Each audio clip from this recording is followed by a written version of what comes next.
Hi guys, and welcome back to my channel. For those of you who don't know me, I'm Jill, aka GE White, and I'm an author and screenwriter who loves stories. And I hope you guys like stories because that's what we talk about here. We talk about stories. Happy New Year. It does kind of seem that, the new year, or at least the start of the new year, is a lot like the old year. But that's okay. We'll push past this, guys. We'll muster through. Anyway, so today I'm going to be giving you my review of sorts of A Time of Dread by John Gwynne. So this was what I was reading for the month of December. And I actually finished this in the early hours of New Year's Day. So like 1 o'clock, 2 o'clock in the morning. And that's because I needed to finish like the last 60 pages. And I just powered through because it was pretty compelling. So yes, A Time of Dread by John Gwynne is the first book in the second series of John Gwynne's Banished Land Sagas, I guess, because like there's two series. There's his first book series, which is I think it's of the Fallen and the Faithful, or the Faithful and the Fallen. It's one of those two.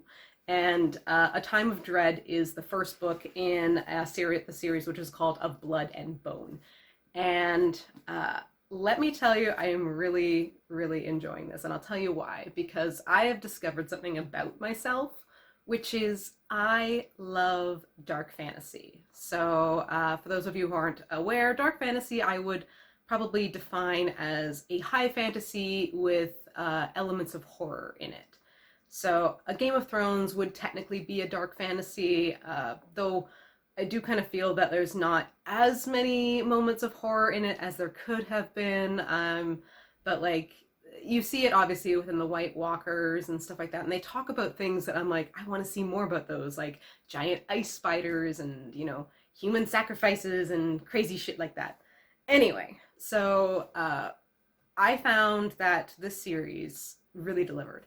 And just to preface it, if you are interested in reading this series of books, you will have to, I highly recommend at least that you read John Gwynne's original quadrilogy of The Faithful and the Fallen, because this series takes place 100 years after that, and you do have obviously throwbacks to the original series. Certain characters are referenced, and even some characters continue on from the last book, despite the fact that there is 100 years gap, because giants live for a very long time, it seems. So there are some characters who were giants who were in the first book series who have now transitioned into the second book series.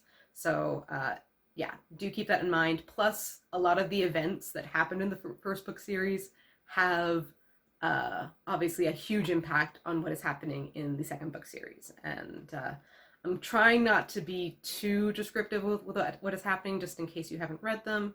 And I don't want to give away too much, but obviously I'm probably going to have to spoil some stuff for the original series for my review to make sense. So, as I said, A Time of Dread, basically, as I said, it takes place 100 years after the first series, and it follows about 3 or 4 different protagonists. So it's very much in the style of George R. R. Martin, where you have multiple protagonists kind of littered throughout the world, and we are seeing their perspectives of what is going on. So what is going on in A Time of Dread? So after the first series, the world of the Banished Lands has undergone a huge change. So originally it used to be that there were only humans and giants that were the quote-unquote, I guess, humanoid race that lived in the Banished Lands.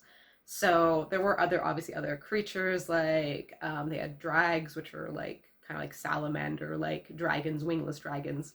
They had worms and some other like fantasy creatures, dire wolves, which is where I guess John Gwynne gets a lot of flack for kind of being similar to George R. R. Martin. But like, let's be real, like dire wolves belong to like D&D and all this other kind of stuff. It's a fantasy trope. Go with it. Don't be like out here trying to be like, oh, it's so unoriginal. It's all in the execution and the characters that you encounter. So as I said, it first started off with these two races, and by the end of the first book series, you have two more that are introduced, which are the Kadoshim and the Ben Elim. So the Kadoshim are, like, in layman's terms, they're demons, right? And they are very kind of stereotypically like demons. They have, like, huge leathery bat wings, and they have, like, dark hair and pale skin and like black veins being seen under their skin and all that kind of stuff. While the Ben Elim are kind of stereotypically angelic beings. They are humanoid, very beautiful, and they have wings, obviously. And they seem to, like, praise a they praise Elon, who is like their, not like Elon Musk, but it's like, or Elon, like Elyon, I believe. Don't quote me on that. Anyway, so they are very much, a devout, uh, a devout race, if you will. And both them and the Kadoshim came out of what they called, like, either the netherworld or the underworld. I can't remember exactly the terminology. I'm really bad at that. But they came from this other dimension at the end of the first series and kind of had like a all-out fight along with our main protagonists of, like, Corbin and his sister Cywin and all these people out here fighting. And the Kadoshim, their leader, was defeated, and it was actually him and one of the Ben Elim were basically kind of encased in this starstone metal. They are trapped there forever, and the Kadoshim have therefore been defeated because of this Ben Elim, this guy named, I think it's Makai or Makal. He basically did this huge sacrifice kind of thing. So these two beings, they're encased in Starstone. The question is, are they alive? Are they dead? Are they in limbo? No one really knows.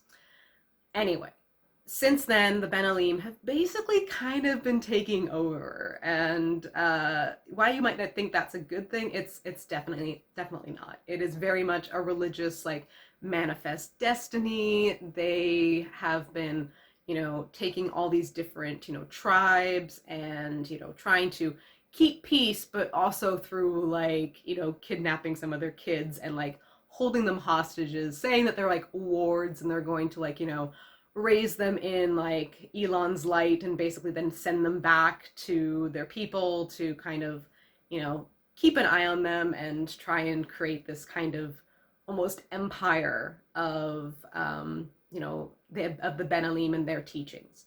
Now, there are quite a few humans that willingly follow the Ben Elim, and they actually make up the majority of their forces, which are the White Wings. And among the White Wings, we have a character, Riv, she's not quite a White Wing yet. She's young, she's in training, but she desperately wants to be one. And she has an older sister who is a captain in the White Wings, and her mother was also part of it as well. There will obviously be some stuff that's going down because she starts to question what's going on with the Ben Elim. Because one thing that's kind of interesting to note, and I'm wondering if this is truly a thing or not, or just something I haven't come across, but the Ben Elim seem to be all male. And there is also now a question of, are there Ben Elim who are fornicating with human women? Which, because that is considered a definite no-no, and now there's questions about, like, oh, are there half-breeds? Are there, like, all this kind of stuff? So she's starting to see, like, a bit of, like, the not so pristine side of the Ben Elim and starts questioning things. She's got a horrible temper, so that's something that she is dealing with, and her storyline is a little bit predictable, I will admit.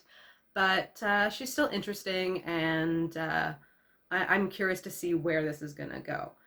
Other characters that we follow Sig, who is a giantess, and she is actually from the original book series, which I might have already mentioned. And she belongs to a group called, I think it's the Order of the Bright Star. So this is a remnant of the first book, and Corbin, who was the hero of the first book series, he was known as the Bright Star, it was like a prophecy thing or whatever. And since he helped, lead these people to uh, basically to win over the Kadoshim alongside the Benalim. They created their own order, but they're not really too keen on the Benalim themselves. Like Corbin had his issues with them, and they just kind of kept to themselves. And they're like, okay, we're mostly humans. We'll fight the Kadoshim. There's also some giants that obviously work alongside them. They they're not so much a kingdom as they are a military force. They teach all their followers, combat and medicine and magic and whatever they can to fight, the Kadoshim. And they basically keep their distance from the Benalim because they're not really interested in it. So Sig is she's like one of the main fighting forces in the Order of the Bright Star, and she has a few people under her, namely Cullen. Cullen is I believe, the great grandson of Corbin, because it's been 100 years or so. So Corbin and his ilk, most of them have passed away. We're not too sure how, whether it was in battle or old age or what it was. It's not really important at this point. But there are the descendants of some of the main characters from the original series. So Sig and Cullen and another guy, Keld, who's like he's basically kind of like I'm trying to think. He's like a hunter, and he has like his like hunting dogs, which are like these half breeds that are part, great hounds and wolven, which are basically their version of dire wolves. So he's got like his own version of dire wolves that are a bit more tame.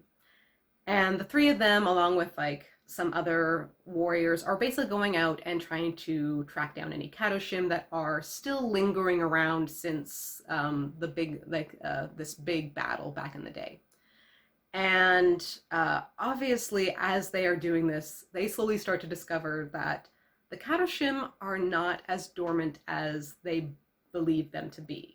So there is definitely a power resurgence with the Kadoshim. There is like these cults forming. There are these blood sacrifices that are happening.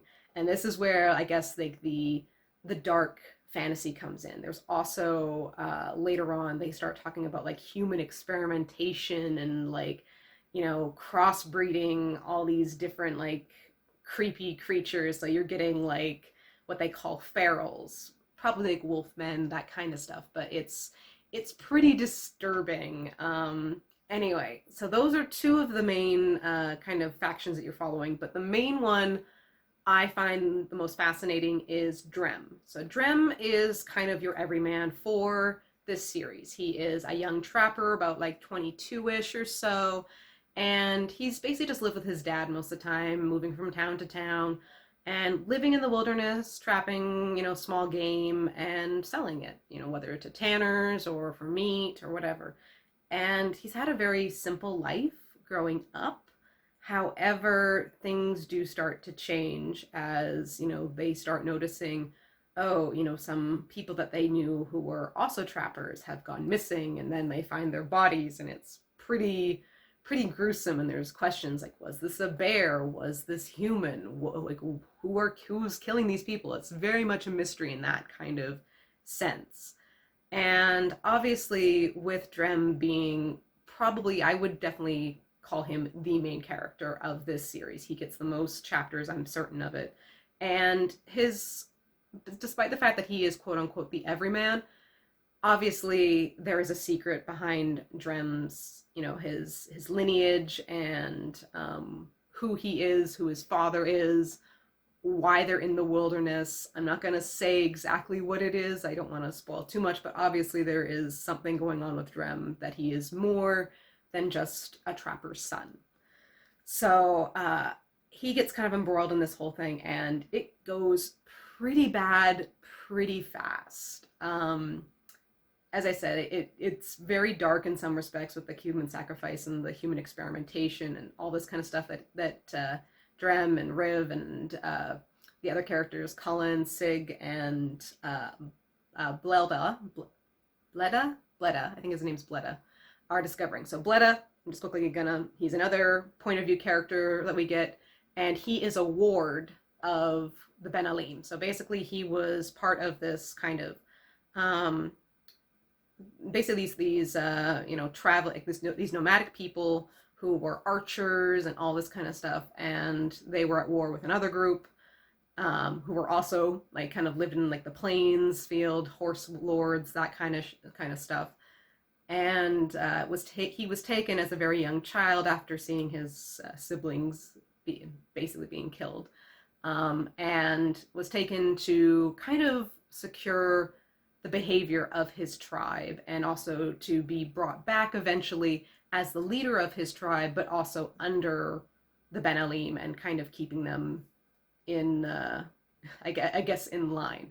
So Bleda, he's about 15 years old or so, maybe 16 at this point, and he's got a very mixed feelings about the Benalim. Mostly it's bad feelings. So he's definitely having to work through his issues, and he's kind of a side character along with Riv. So the two of them have intertwining storylines. So getting back to my overall impression, because I'm kind of blathering on here. As I said, I really love this book. Very dark, very really good mysteries. And while there were, as I said, a couple of predictable storylines, it didn't bother me. I thought it fit really well. So I really can't complain overall. So with that being said, I ended up buying the next two books in the series. So book 2, A Time of Blood, and book 3, A Time of Courage. So these are going to be my reads for all of January and February, because like these are monster books for me. Well, this one not so much, but like this one's pretty hefty. It's like close to 700 pages or so. And I know some people can just like absolutely power through that, but as you know, I'm a slow reader and I like to enjoy myself as I'm reading. So I've already started A Time of Blood. I'm a couple chapters in, and it picks up right where the last book ends. So I'm happy about that, because they definitely leave you off on a cliffhanger, and I'm so happy that the series is finished, so I don't have to wait for another book. So yeah, if you're looking for a new fantasy series, especially if you're into dark fantasy, definitely check out John Gwynne's stuff. Do read the original quadrilogy of The Faithful and the Fallen. The first book is called Malice, so Malice by John Gwynne. So start with that if you haven't, and if you have already finished that series, I highly recommend you pick up A Time of Dread and continue with that series. So that's basically it. My dog has just started barking. If you can probably hear her a little bit. So I think that's my cue to end the video. And I hope you guys are having a great start to your 2001. Please do be safe. The pandemic isn't over just because you're over it. We're all over it at this point, but we need to continue to, stay strong, stay healthy, stay home when we can, and the vaccines are being rolled out.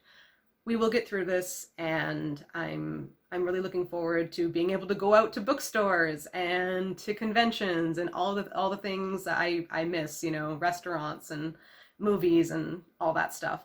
Still, at least we can read books. So, as I said, stay inside, read a book, enjoy a story, and we'll talk later. Okay, if you have any questions or comments about this book series, please write them in the comments section below. I'd love to have a discussion about this book series, because I'm all over it. Between this and playing Dragon Age, it's all dark fantasy. I'm loving it. All right, guys, I'll talk to you later, and have a good one. Okay, bye.